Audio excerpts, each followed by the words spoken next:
Hello and welcome to Leveraging AI. This is Isar Metis, your host. And in today's show, we're going to touch a very important point that most businesses are struggling with, which is how to get started with implementing AI in a business.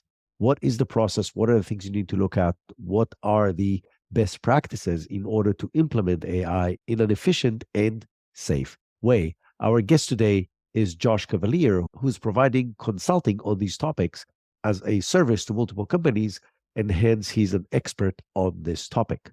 At the end of the episode, as always, I will share with you some exciting AI news from this past week. And now let's talk about how to implement AI in your business. In the next few years, AI technology will change our world dramatically. Whether you are a business executive trying to catapult your business forward, or just somebody who refuses to be left behind and want to advance your career, this is the show for you. I'm your host, Isar Metis, a serial entrepreneur and an AI enthusiast. You'll hear invaluable practical tips from innovative business leaders, AI practitioners, and some of the brightest AI minds in our world today on how you can leverage AI in ethical ways to advance your career and grow your business.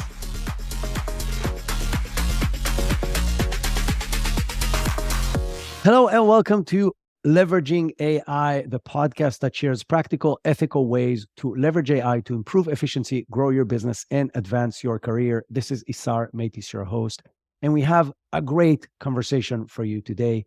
My guest today is Josh Cavalier. Josh Cavalier has founded joshcavalier.ai, and he's an AI expert who helps other people through courses, through consulting, through training, how to implement AI technologies in order to improve their businesses, which is exactly the goal of this podcast, which means it's a perfect match.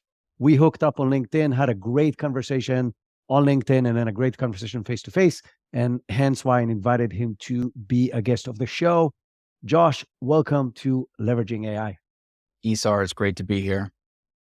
Josh, this is what you do for a living. Like, you help Yes. business people understand how to approach this big, ugly, scary, and yet incredibly high potential monster Yeah. in a systematic and practical way. Yes, exactly. Yeah, there's a lot happening today. And I think that for many business owners or leaders in corporations, they are trying to get signal out of the noise that's out there and looking for actionable things that they can be doing within their business or for their individual contributors to immediately have a plan in place. And that activity is happening right now. Yeah. And I think I'll go back to what you said. The level of noise is insane. So even the people who Right. want to dive in, the amount of people that shares the best 10,000 prompts you need to know as a business person, or the 5 best this, or download my this or that, is crazy. And I think the problem that most business people have, and especially on leadership levels, is how do we get started from a business perspective? Correct. Yes, there's all these bells and whistles and new tech and all these things, but how do we actually, what's my step one? How do I know what to do with this in my business? And I would really want to follow your system and guidance on Right. how to do that. Honestly, before you do anything, I think there needs to be a common language so that everybody is on the same page. So AI literacy is incredibly important. And if you can build that foundation to where you're talking about what a large language model is and how do you fine tune and what is prompt engineering and what does it mean when we have a firewall and trying to use OpenAI's API. So if those words that I just said don't mean anything, that's where you start. Because at that point, then yourself as the business leader, your middle management, your individual contributors can all have a conversation in regards to how AI shows up, especially for those large corporations that are looking to implement governance and security around AI. What does that look like? And then once that's in place, then how is it going to show up internal in our organization? And then how are we going to channel all the external capabilities and applications that are out there? So out of the gate, everybody's got to be talking the same language. I agree. And I'll extend that even further. Are broad on what you just said. It's about education. And the first step is really education. You got to educate yourself and you have to educate your team. Correct. Because if you miss on any of those, then any future process or progress that you try to make will be hindered by lack of the relevant knowledge. And with the pace and rate the AI things are moving, it's a never ending education process. Like you can say, oh, I've Correct. hired a consultant like Josh or like myself or like anybody else, doesn't matter. Somebody who has experience, not just in AI because they're passionate about it, but somebody that also has experience in business and knows how to put it in place and go and say, okay, we brought this person in, he gave us some education, we're good to go. Yes, you're good to go, but 2 months from now, you may not be good enough. And 6 months from now, definitely not. So you have to put in Right. place a mechanism in which you and at least the leadership team continuously are educating yourself on what's happening in this arena. Yeah, exactly. And there's tons of resources that are out there. I know that McKinsey and Goldman Sachs and all these other business thought leaders have put out materials that are setting the foundation as far as the way you need to think about your business as a whole, about your different types of businesses, about your individual contributors, how that's going to show up. And that's a great starting point. But there's more than that. There's thinking about exactly how do we leverage AI for very specific purposes and how does that show up? What are the risks involved with actually implementing that specific solution? And how do we get started immediately? What is my competition doing? So there's a lot of competing things that are occurring within businesses currently, but I do believe out of the gate, it's that governance and security. How do we want AI to show up as a whole within our business? And then that's going to dictate where within the organization AI may be pushed forward, probably sales and or whatever your product is. And then down to the individual contributor level, is it we're not going to let them have access at all? Or sure, we're going to go ahead and build a custom tunnel into GPT-4 so we can check the prompts that are going back and forth. How does that going to look? So again, I think it's really a matter of setting that foundation with AI literacy. And then from a governance and security standpoint, where do you stand?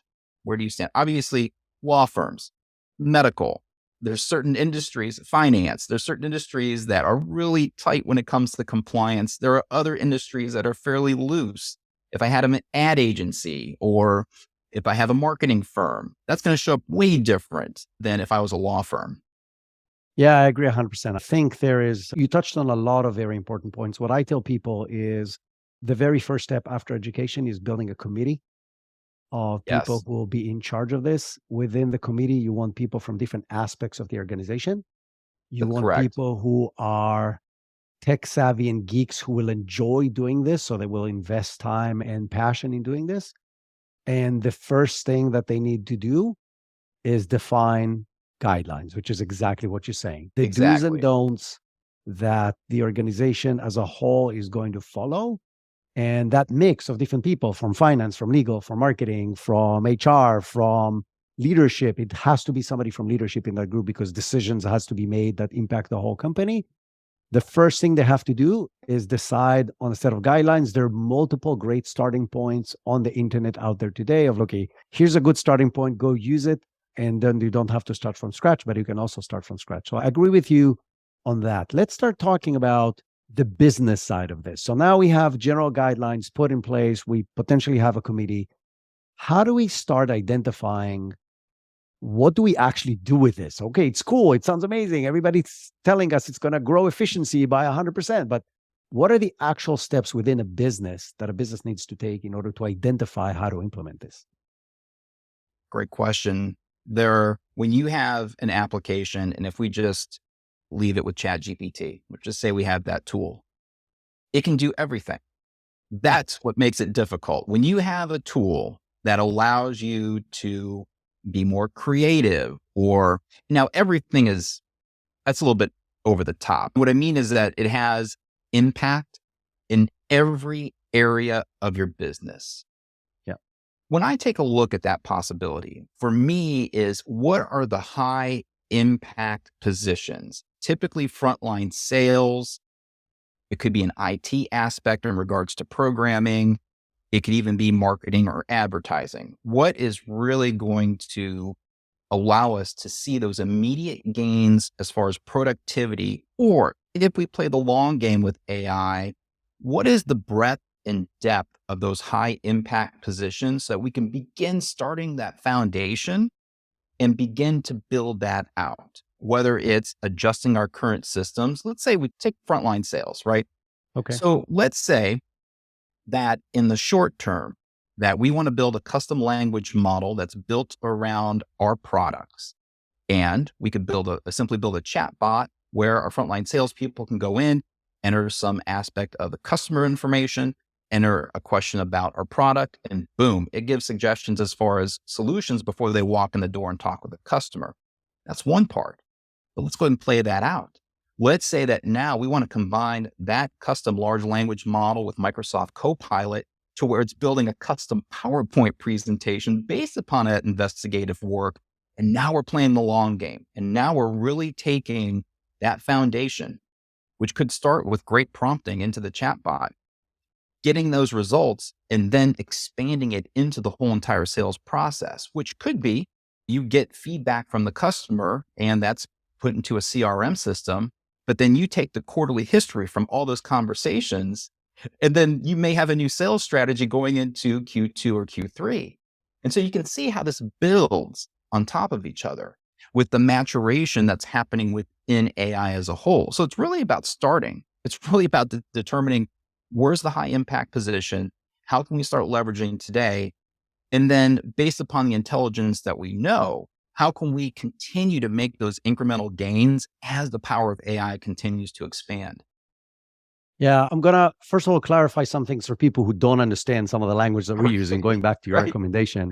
When we're talking about customizing a large language model, it's basically taking a model like ChatGPT or another and giving it access to your unique proprietary information within a Correct. closed box where that information doesn't get shared with the world. That's right. What that Yes. does, it allows you to do everything you do with ChatGPT or Bard or Claude, but based on the data that you have. And the data that you have, like Josh said, could be every sales conversation you ever had, every piece of information you have in your CRM, every background data you have in each and every one of your clients.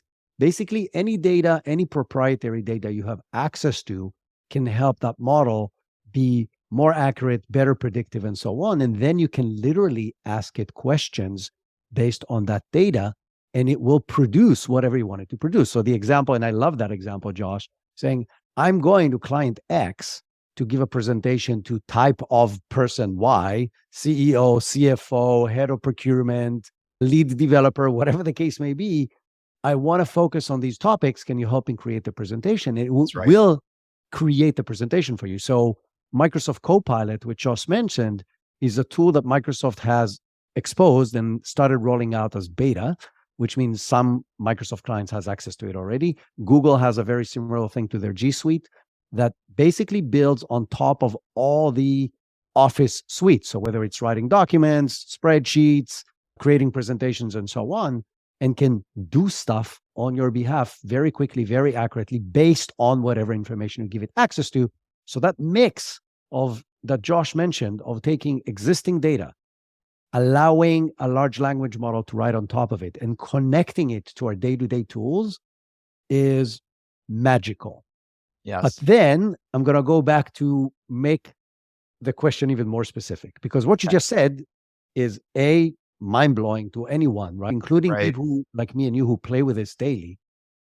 But it also means, going back to what you said, this applies to everything that we do in the organization. Correct. So how do we pick the tasks, the topics, categories we start with? Because you can't start everywhere because it's going to be a mess. Yeah. So for me, it's when you go back to those KPIs that are seriously driving cash flow or any other high impact type measurement, that's where you start. So if it's sales conversions or if it's efficiencies, if it's reduction in safety incidents at a warehouse or anything like, that's what you want to focus in on, because that's what's going to go ahead and drive all of the upside of leveraging AI. That's where you're going to go ahead and see those efficiencies out of the gate. And where that's the best place to test it, right? If you're going to go ahead and jump into the deep end of the pool and start using AI, why not focus in on the highest impact aspects of your business? That's where I'd start. So I will touch on 2 points and add. First of all, I agree with you 100%. You want to start where it makes a difference. Yeah. 2 things I will be careful with, and something that will help people focus a little more. Okay. One is I will not do this initially as my first thing with customer facing stuff, because Correct. until you figure this out, the system, like AI systems, hallucinate. They make stuff up even when they're using existing, very clear information. And it takes time to figure out how to use them in a very productive way that doesn't produce negative outcomes. Those Correct. negative outcomes could be, I just sent a proposal to a client without really reviewing it, and I offered him rates that don't make any sense, or products that we don't actually have, because the AI made it up in an email that it auto-generate. And it happens, like it's actually happening to people. Yeah. And I will start in something that is a supporting piece versus the actual execution piece until you figure this out. This would be my warning. The other thing that I will add, the beginning, you want to look for tasks that are repetitive and that are data intensive in one way or another, meaning they either need to predict future data or they have a lot of data analysis to do.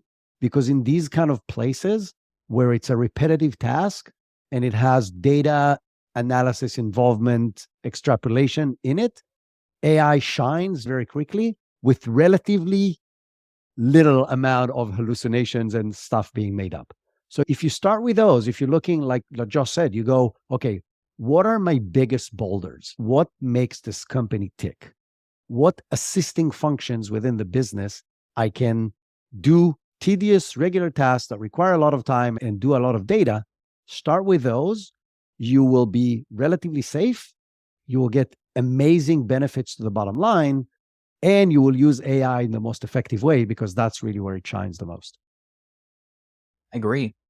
If you take a look at the technique of fine tuning, and for those of you that are not familiar with fine tuning, it's essentially going in and custom training a model based upon some type of topic or guardrails that you put in. I think that's massive upside. I mean, if we take a look, because I was just talking about sales, let's talk about solution selling. There's Okay. certain techniques or questions that a salesperson would go ahead and ask a customer to be more of a consultant to the customer. If we take a model like GPT-3, because I know 3, 5, and 4, you can't fine tune just yet, but if you take GPT-3 and you begin putting in example prompts and example responses, and through code, you pretty much fine tune it to build those guardrails, now we're getting something powerful to where we begin to eliminate those hallucinations. Not 100%, but I know through engineering and other techniques that there are people working on this to where, from a business standpoint, you'll know 99.5% of the time that the content's going to be really tight and going to be usable. Now we're being productive versus, hey, it's getting me 80% there.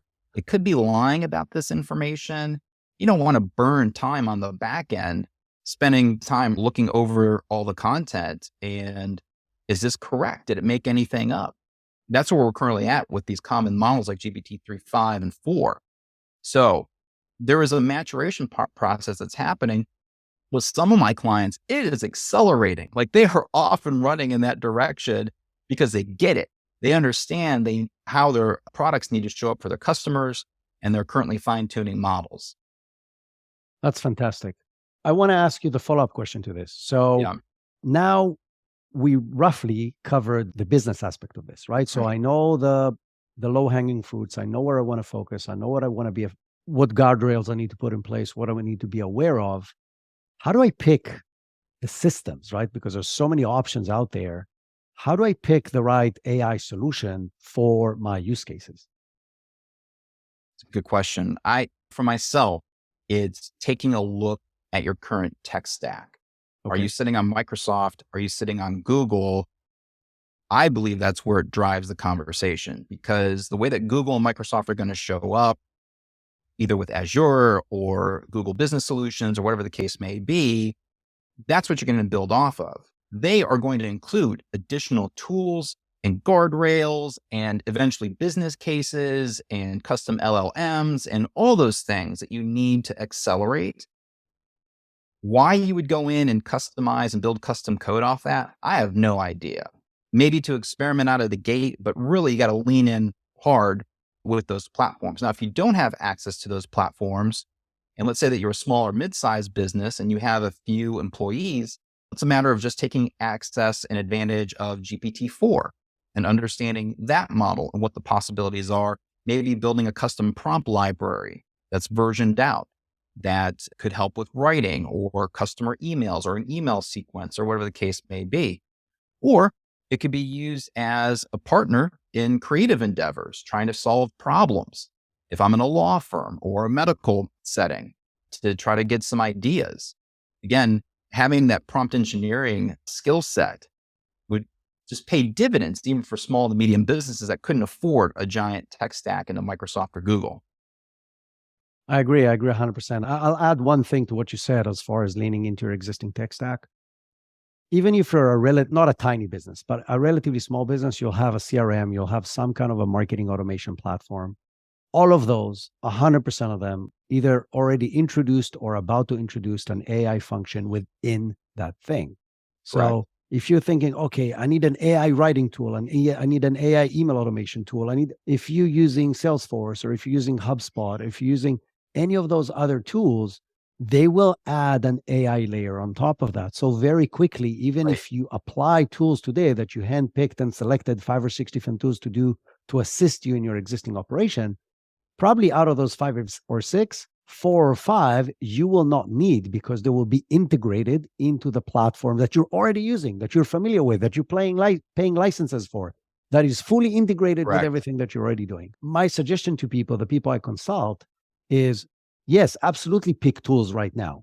Play with them so you get the skills, so you understand how they work, so you get the benefits, so you build the processes and the systems and the education within the company on how to use them. But don't think that's going to be your final tool, because very likely sometime within the next 3 to 5 months, your main platforms, your Google, your Microsoft, your Salesforce, your HubSpot, your whatever it is that you're using, are going to have most or all of what you need built into the platforms themselves. And then go and reevaluate what are the gaps and holes based on your business analysis of, oh, we could get another benefit by doing this with AI that we're not doing right now, that the platform is not giving us. But don't fall in love and start building crazy processes around the current immediate short-term tools, because something fully integrated is coming down the pipes in the very near future. Yeah, I want to piggyback off that because I think there's another strategy at play. And if you take a look at some of these upcoming solutions or solutions that are in place currently, many of them are leveraging OpenAI's API and connecting either the 3, 5, or 4 in the background. Now, that being said, if I have an application and there's certain outputs that my customers are looking for, odds are I'm going to go ahead and set in guardrails, put a chatbot function in, put in some kind of advantages that not only take advantage of that API, but then also creates outputs that speeds along productivity. Now, what if I look at those outputs and go, we could do better here? What that means is that you're going to have to strike a balance between the vendor and what kind of outputs they're creating versus truly understanding prompt engineering and going back into the GPT-4 model saying, hey, it got us there, but we really need a custom multi-prompt solution, or I want to use code interpreter to take this data set from this Excel spreadsheet and leverage with the output from that prompt and get some kind of custom output. Because if you lean into a tool, hey, that's great, but you are at the whim of whatever those developers and whatever those implied business decisions are. So I still think that prompt engineering and understanding exactly how LLMs work is essential. It's essential, just like using Word or PowerPoint, any other kind of business tool. This is going to be foundational business 101 knowledge. You need to understand how large language models work. I agree 100%. And I think, going back to what you said, is the underlying technology is going to make very little difference unless you're a huge, crazy entity and enterprise with very custom things that have to be connected. Meaning, Correct. whether you use Claude or Bard or ChatGPT, or whether you use the tools that are already being provided. And Amazon just announced that they're investing $100 million in building more tools into AI capabilities to AWS. So now on the actual hosting platform, Right. if you're a tech company, AWS and Azure and Google Cloud are all offering a large set of tools and AI capabilities built into. So if you're a tech company, then you already have a lot more new tools. So the underlying technology doesn't really matter. Your implementation of it, as you're saying, your understanding on how Correct. to make it most relevant and most effective in your business for your clients is what's going to make the most amount of difference. So I think too many people are like, oh, which tech we pick versus what's the use case? What's the business case? Going back to business 101, right? It's just another tool. It's a very That's right. capable, amazing, incredible tool, but it's just another tool. You got to go back and do the analysis that you talked about in order to really figure out and do it as a continuous process. Continue, like you're saying, continue evaluating and tweaking and building it in order to make it work. I want to ask you another follow-up question that Okay. is, you talked a lot about the individual contributors, right? You used that terminology several times. How do you manage that? Like, how do you bring the people in the organization into this process on both ends of the scale? Like, how do you prevent somebody doing something foolish because they don't understand? And on the other hand, how do you make everybody more efficient from an organizational perspective? I don't have to get back into too much of in regards to governance and security. Let's just say that's already in place. Let's say that we have allowed our associates to go in and leverage AI and use ChatGPT. Let's say that's a possibility. Let's even say that we build a custom portal so that we can check the prompts that are going back and forth and the response is coming back. At that point, it's going within each group. Let's just say HR. So within HR, you have leadership development, you have recruiting, you have core HR functionality as far as benefits, you have learning and development. Within each of those disciplines, there are workflows at play.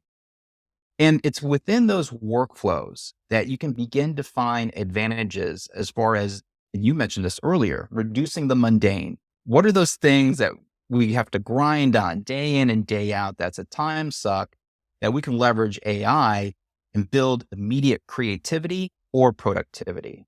And I believe that's where it starts. It starts by going in and saying, hey, how do we break apart what we do and leverage our current access to AI to build in those productivity gains? Then once that's in place, it's a matter of maintaining consistency of prompts. So as a group, we're going to store all of our prompts. We're going to version them, make them accessible. So if somebody modifies a prompt that gets better results, let's version that out. You can't have individuals out there like the Wild West prompting and creating all kinds of content on their own. You better get a system in place to groupthink this. Or here's another great solution is take a day or two and have an AI hackathon. In other words, you are going to break apart all of your workflows and get after it. Start prompting. How can we go about this differently? I'm just talking about L&D. I'm going to write multiple choice questions and learning objectives, and I got to create an e-learning storyboard and a video script and all these different outputs. And for recruiting, it could be letters, or how do I go ahead and respond to this possible recruit? For benefits, it could be what's the benefits package and how can we go ahead and adjust that per associate coming on board? It's endless, but it's a matter of building in those specific AI workflows to not just take advantage of them at the moment or individually, but as a group, and then build upon it and share. I love your answer. I think it's spot on. I think it goes back to, and most companies, I wouldn't say all, but most companies have some kind of a process management tool, whether it's Monday or That's right. ClickUp or Trello, if it's a small business, or something that has tasks and teams and people, and it's moving around Correct. on a board or on a list, and you can see Notion. statuses. Notion, yeah, Yeah. whichever, doesn't matter. One of those tools. And all you have to do is go back and start with those. Okay, what are these processes? And if you have a big organization, you're most likely for some of these are also tracking time. So you can actually see for every individual unit in that Right. process, oh, this takes us 2 hours. And then if you go back to what we said before, okay, how many of these tasks are repetitive? How many have now you have that time aspect as well. And you're saying, okay, this is taking 17 hours a week. And all it is data analyzing and putting it in this place so the next person can use it. There's a very high likelihood this task can be completely done with an AI tool if it's put into the right process, meaning you just saved 17 Right. hours a week, which in addition to, okay, paying for 17 hours, the process can happen faster because now you don't have the next step in the process doesn't have to wait 17 hours. So there are, going back to what Josh mentioned, starting with the processes and analyzing the building blocks of these processes and identifying where can AI replace that with what tools is the key to getting the most amount of efficiency in the least amount of time with the least amount of risk. So I think it's a great answer. And this obviously then translates to the people. Okay, so now there's a That's person right. who before did those 17 hours. And now all he has to do is, okay, instead of doing the 17 hours, use this prompt that I gave you and put in this data from that source and you're done. And he's like, oh, okay. So, so Right. this is how you get significant efficiencies down to the troop level with using AI. We gave a few examples earlier from sales and sales Yeah, enablement and stuff like that. Do you have any other examples you want to share of how companies that you work with are practically using this thing? I do. But can I go back just real quick? I Absolutely. just That's want what to we're mention here. one more thing real quick in that when you're down to that team level, one other thing that you should have in place is a rubric to evaluate the tools that you use to create those specific outputs so that as new AI tools come on board or a current tool that you are using implements AI, is it what we need? Or is there a different tool in our ecosystem that we can implement that we should be leaning towards that's going to build so much productivity because it checks more of the boxes in our rubric that we then can move to it? Because currently, if you go to some of these sites, Isar, there's over 3,200 new AI products that came on board since January. That's insane. And so you're really going to have some type of rubric in place to evaluate all these tools. So I just want to touch upon that real quick. Back to your other question, some other examples. I have one customer who was looking to leverage ChatGPT to build scenarios for leadership level planning. In other words, when something were to go sideways, how do we go in and leverage AI to think through and collaborate as a problem solver? Maybe the AI, through its corpus of text, either has a similar situation that it sees with words, or we can work through the problem. And so going in and ideating and coming up with all these different ideas, we had some pretty spectacular results as far as coming up with currency devaluation regionally. How does that impact our business? Black swan event. Let's say that there is a natural disaster that impacts a part of our supply chain. And it's GPT-4 will go in, and if you give it enough information, will give you very specific things to think about when those problems occur. Now, let's just riff off of that. You can also start interjecting thought leaders within that area of business. Let's just like investing. Let's say that I want to have a conversation with Warren Buffett, Peter Lynch, and Benjamin Graham, right? I can go in and create a prompt that, based upon a current financial situation, have those three have a conversation. And then based upon the best idea between those three, one of them comes out on top. And we call that tree of thought prompting. And so those are like very advanced cases for going in and evaluating problems. And that's one of my favorite examples because we think about AI as just going in and generating emails or a text or some other type of that mundane output versus looking at it as a partner in solving really difficult problems. And I believe there's huge upside in that area because there's so much investigation that needs to happen in regards to the types of problems that it can solve with little hallucinations, or if we fine tune it to very specific problems like around a supply chain or safety in a warehouse, where the case may be, what does that look like? So that's one of my favorite solutions that we've come up with.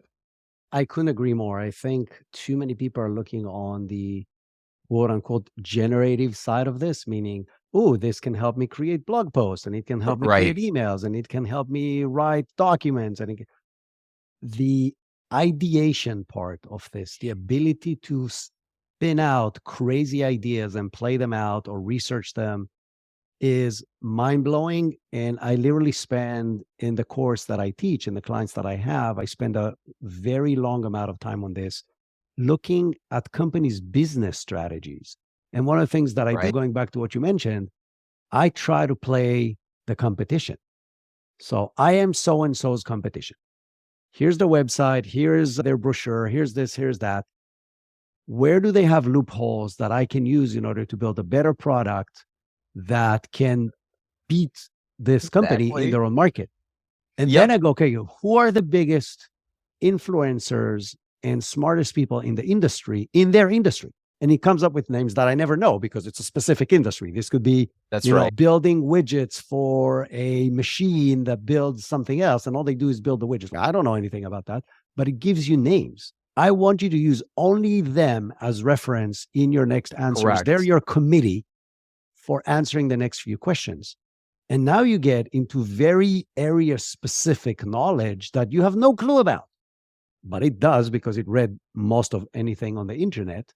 And now you're getting really interesting brainstorming process. And whether these people actually said that or not doesn't matter, but it's That's right. somebody else that is really smart, that has a lot of data that you can bounce ideas and get ideas from in order to define, like you're saying, a very long range strategic kind of thinking and not just a very small tactics of email. So I absolutely love that that's the example you gave. Yeah. And just to clarify, just as far as how this works, when I mention a name like Steve Jobs or Jeff Bezos in a prompt, what's happening is any text that is related to Steve Jobs or Jeff Bezos, that in turn creates a higher probability of the words that those individuals have used coming back into your results. It's a probability engine. And essentially what we're doing is that we are creating a prompt that's tuning into Warren Buffett or Steve Jobs, Peter Lynch, anybody like that. And so it's not grabbing a paragraph of text that they said, it's creating a sequence of words based on probability that they did use those words. Yeah, I agree.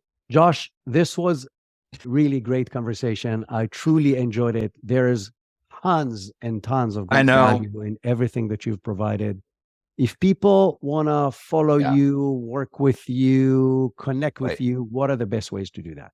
I'm on LinkedIn, so you can just search Josh Cavalier. I'd love to connect with you on LinkedIn. I have a YouTube channel. You can just search at Josh Cav, and I post videos up there on ChatGPT. And finally, you can just go to joshcavalier.ai. And I am currently launching new courses. I'm immediately open for workshops and consult. So if you just want to reach out through me there, or just reach out to josh@joshcavalier.com. That's also another way. So multiple ways. Yeah. If you want Josh, I'm you accessible. have a way. You Yes. have a way to find him. That's right. Josh, this was awesome. Thank you so much. Great conversation with Josh. If I have to summarize it in three different things, is you need to think about what is the function in your business that drives the most amount of revenue or bottom line? What are the most tedious tasks in that function? And what's your budget that you can allocate in order to solve those gaps? And once you know where these three meet in that middle of that Venn diagram, you know where to start with AI. I will only add one aspect, which is the risk analysis of that topic, and make sure that the solution that you're suggesting, even if it fits your budget and it solves a real problem and it's within the things that drive the most amount of business, it's not putting your business or part of it at a high risk. And now to the news from this week. A very interesting survey was released by Reuters on August 11th. they've surveyed multiple people in multiple companies in the US about their usage of ChatGPT and similar tools at work.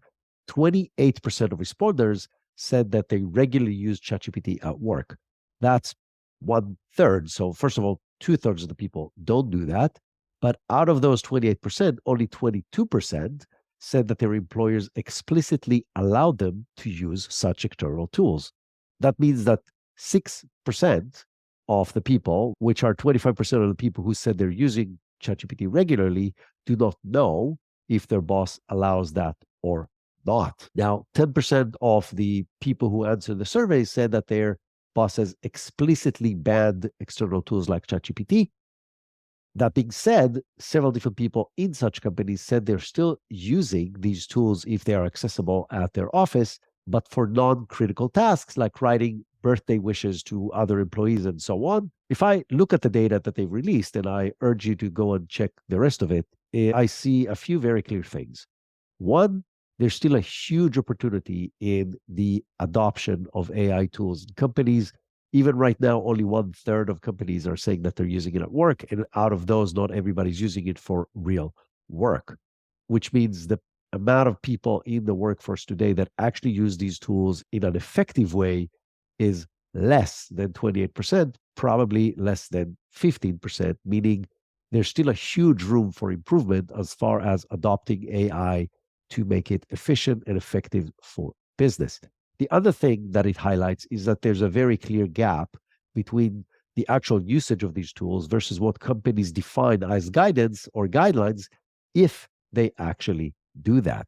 This is something I talk about a lot in the courses that I teach and in the companies that I consult to, which is you must have clear guidance and clear guardrails for the usage of these tools because your employees will use them and you want them to use them because it will give you additional efficiencies, but you got to define how these tools are allowed to be used and define a clear line in the sand of where these tools or what action these tools cannot be used for.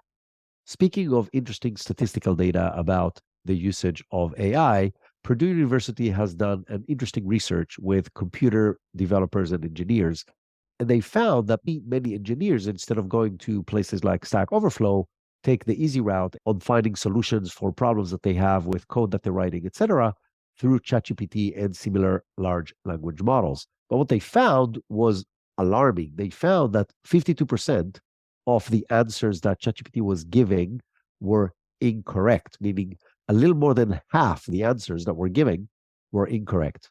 To make it worse, despite the fact that half the questions were answered incorrectly, the results show that 65% of the answers were very comprehensive and addressed all the aspects of the question, which means it gave a very convincing wrong answer.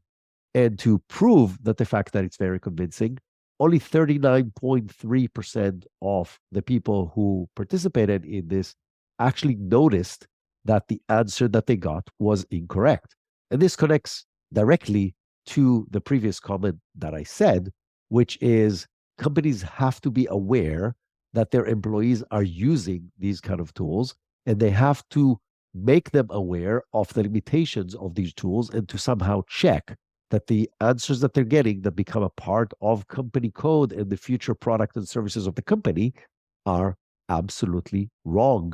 In other words, if you're developing code, whether in-house or through a third party that's providing you this as a service, and you do not have these guardrails in place, expect some nasty surprises in your next release.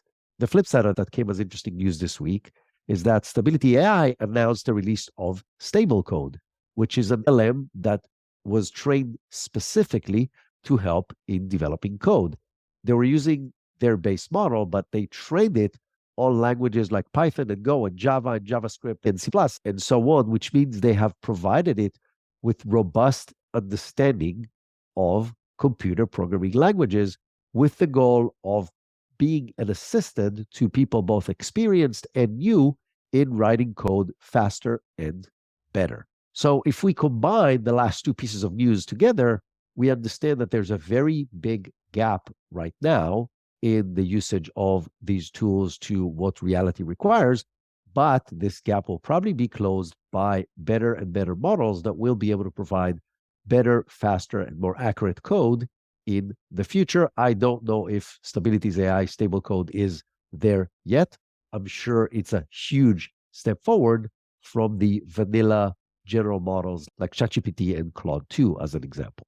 The next piece of news, which is probably the most alarming one this week, is that there's more and more news about a platform that is shared and sold for $200 a month as SaaS called Fraud GPT. What Fraud GPT does is it allows people with negative intentions to very quickly and very effectively have very sophisticated phishing scams, collecting people's personal information, social engineering in order to get data that they otherwise should get, malware distribution and developing different kinds of malicious codes that can generate damage to either individual or companies, and other fraudulent activities like generating fake invoices and payment requests, leading both businesses and individuals to send money to places that they shouldn't. And this is obviously one of the most alarming aspects that are immediate threats coming from these large language models, because it enables a lot more people to get access to very advanced capabilities in those different aspects. Sadly, as of right now, I don't know of a way to counter that. I will say just one thing, which is be a lot more aware of who is sending you invoices, who are you transferring money to, what emails you're opening, what links you're clicking, and so on, because the ability to trick you at scale in a very convincing way is already out there and is just going to get better. The other thing that I say, because this has led to several ransom requests with faking people's videos and voices, is to make up a secret word for you and your loved ones that only you guys know. So if somebody calls you and said that it's your child or your cousin or whoever it is, and they need immediate money because they're in trouble, you can ask them for that secret word. And obviously, the AI on the other side that's imitating the voice of your loved one will not know the secret word, and hence you would know it's a scam. I truly believe that while this sounds extreme, you have nothing to lose, and it might save you one day. And to end on positive news that relates to hackers and hacking, a large hackers public event was held this week. It's called DEF CON, and it's the annual hackers convention that happens in Vegas every year. But in addition to the regular activities, they were competing this year in finding vulnerabilities in AI models from the leading providers such as OpenAI and Stability AI and Meta and Anthropic and so on. And this process is also supported by the US government, and even DARPA is participating and providing resources to both the participants and the winners of the contest. The goal of this is to allow the most advanced hackers in the world to help identify ways where people can maliciously use these models or way these models don't work properly, and provide that information to the developers of the models so they can handle those and block them before they're being exploited by the wrong people. I see this as a very interesting and positive cooperation between government agencies, the companies who are developing the models, and the hackers community to develop a safer AI future for all of us. And with that being said, go and explore AI, play with different tools, try things out in a safe way, share with people what you find, connect with me on LinkedIn, share with me what you find. And until next time, have an incredible week.